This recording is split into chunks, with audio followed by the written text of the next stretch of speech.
Gir સોમનાથના Kodinar marketing યાર્ડમાં ખેડૂતોનો હોબાળો। મગફળીના ભાવને લઈને ખેડૂતોએ યાર્ડની કરી તાળાબંધી। મામલતદારને આપ્યું આવેદનપત્ર। યાર્ડ દ્વારા કરવામાં આવી છે સ્પષ્ટતા। સ્ટોરી રિપોર્ટ બાય પરાગ સંતાણી, ગીર સોમનાથ।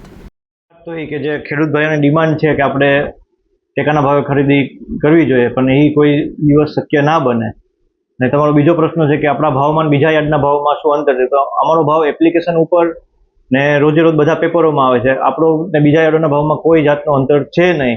ગીર સોમનાથમાં સૌથી વધારે આવક આપણા યાર્ડમાં અત્યારના થાય છે, એ પણ તમારા રેકોર્ડ અમારા એપ્લિકેશન ઉપર હોય છે ને પેપર ઉપર હોય છે। પણ બજાર જ ઉપરથી આ વર્ષે ડીમ ચાલે છે। ઓલ ઓવર ભારત દેશનો પ્રશ્ન છે ખેડૂતનો કે ભાઈ ભાવ બજાર ઓછી છે, તો એમાં આપણે સમજવું જોઈએ કે ભાઈ બજાર ભાવ આ છે નહીં। એ વાર્તાલાપ એટલે ખેડૂત ભાઈઓની ડિમાન્ડ એવી છે કે ભાઈ હરાજી આપણે ટેકાના ભાવે ખરીદી કરવી જોઈએ। એ શક્ય ન થાય એના માટે આપણે ટેકાના ભાવમાં નોંધણી કરીને ત્યાં આપવી જોઈએ। ને અહીંયા આપણે જે ભાવ બહાર પડે ને જેટલી જરૂર કદાચ આપણે હોય તો આપણે વેચવી જોઈએ, ન બાકી આપણે રાહ જોવી જોઈએ ટેકાના ભાવના ખરીદી। આપણે અત્યારના જોવા જઈએ તો માંડવી છે G20 છે જે એ 1100 થી આપણે 1215-20 સુધી જાય છે।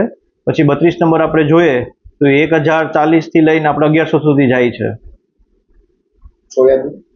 સોયાબીનનો ભાવ આપણે 811 થી લઈને 855 સુધી જાય છે। મારે ખેડૂત ભાઈઓને એટલું જ કહેવાનું થાય છે કે તમને આપણી સંસ્થાઓ પર, અમારા ઉપર ભરોસો રાખવો જોઈએ, કેમ કે અમે જો જે ભાવ છે બજાર ભાવ એમાં ઊભા રહીએ નહીં તો આપણે સંસ્થાને કંઈ કહી શકીએ, પણ આપણે બજાર ભાવની હારે ઊભીએ છીએ, બધા યાર્ડોના ભાવની હારે આપણે ઊભીએ છીએ, જે ખેડૂત ભાઈઓએ બધા પેપરમાં જોવું જોઈએ। કોડીનાર માર્કેટ યાર્ડમાં હરાજી આજે બંધ કરાવી છે અમે, કારણ કે અમારે પોષણક્ષમ ભાવ નથી મળતા।